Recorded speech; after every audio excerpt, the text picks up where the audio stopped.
Thank you very much for the introduction, and I'm very happy to be here and share a few words about building twins, also from a different perspective. Today we heard a lot about the devices that are currently developed from different companies. We are the ones trying to implement them in complex buildings.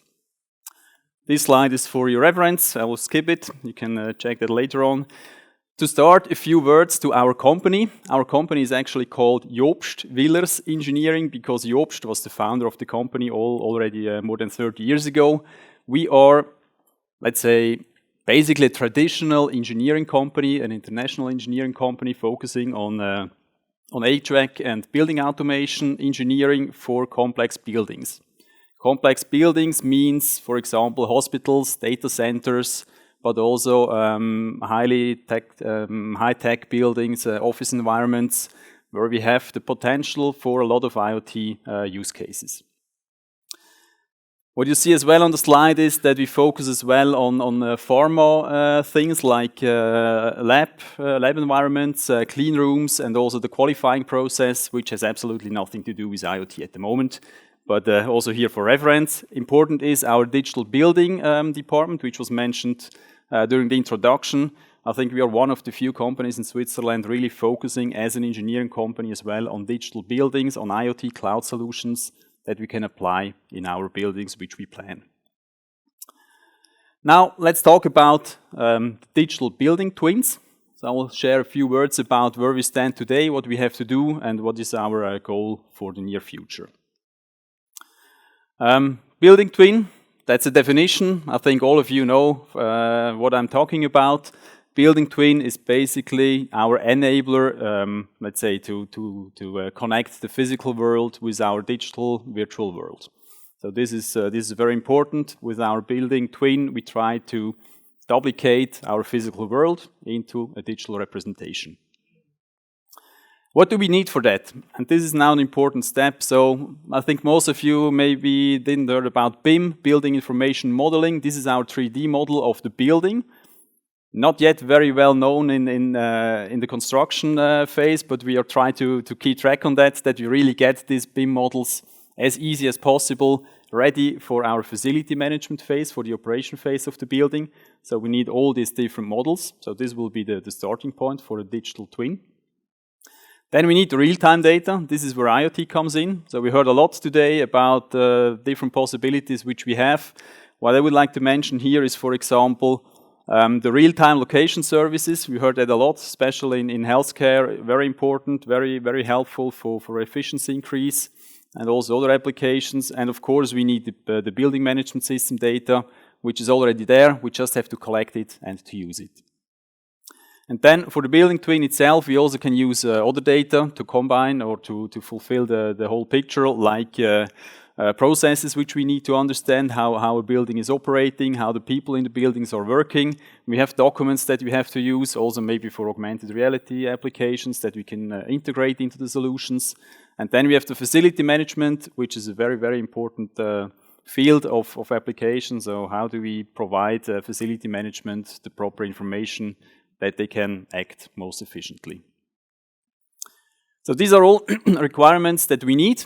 Maybe not all of them. A building twin can also start small. It all depends on use cases, which I come later on.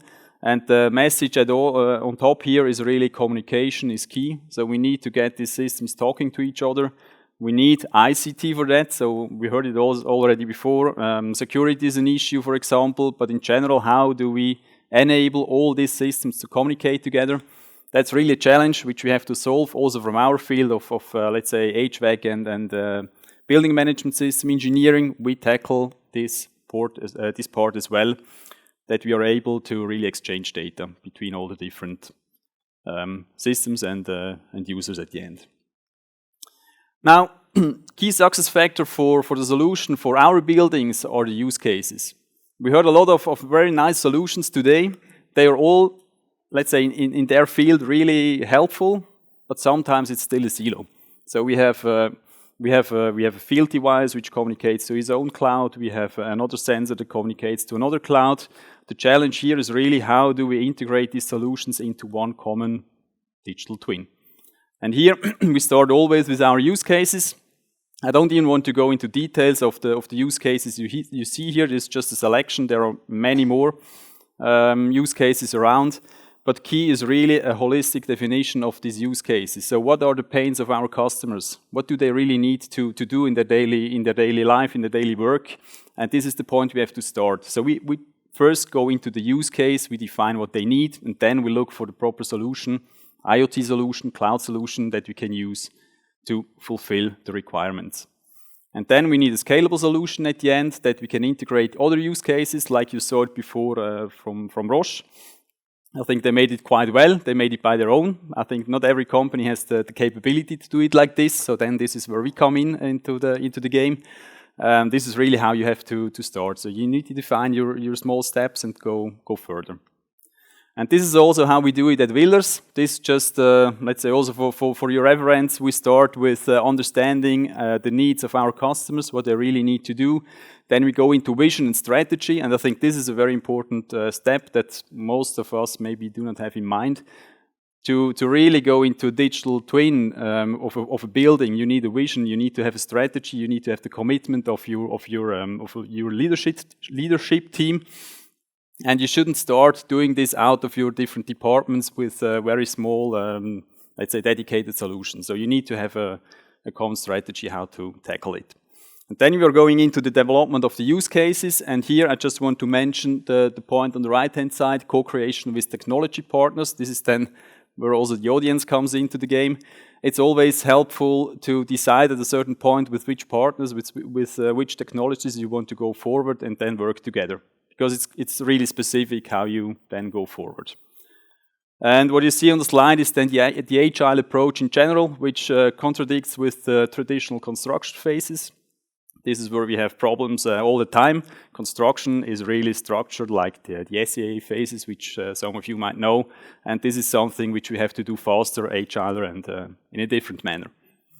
And then, I said it already before, implementation is very important. We have to adapt the processes, most probably. Facility management might need to work differently. Also, if we keep in mind, for example, AR technologies, they don't longer have to print out paper. They just take their glasses and go on site and maybe even get remote support. So it's a totally different approach than they used to do it. And then, last step, scale. Really important that we have a solution that we can use further. Not just something that we do once and then throw away, so we have to work with it and go ahead. Reality, sometimes difficult. It's just one example what you can do. So this is, for example, one of these BIM models which we currently can use. We can combine it with real-time data out of the building management system. We can colorize certain rooms for humidity, for temperature changes.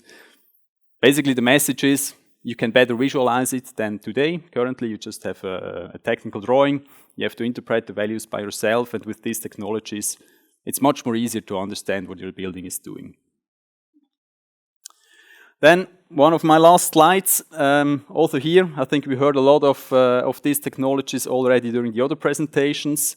What I would really like to mention is that, let's say, AR technologies and also the digital twin, it's not yet there fully. Of course, we have certain things available to use, but it's still in development, and there is a lot of things coming up, which is important, and I think will really drive how we can interact with our buildings in the future. And the second very important point is the wireless battery-free sensors. Also, this topic was already mentioned today. This will really give a push to all these IoT solutions, because we heard it several times, battery change is really a pain. If I go to a customer and tell them, look, I place you 1,000 sensors with batteries, the case is already gone. I don't even need to start talk further. So this is really a solution that we need to bring IoT better into buildings and just to collect more data, to analyze more, to operate more, and as well to have sustainable building operations at the end. And with all these technologies on this map here, I think the final goal will be self-optimized buildings. AI-driven optimization of all the HVAC equipment. In my opinion, we are far away from that point. There are certain startups concentrating on solutions there. Very interesting, but we have to scale it up. We have to be able to use such solutions in large buildings. The potential is huge.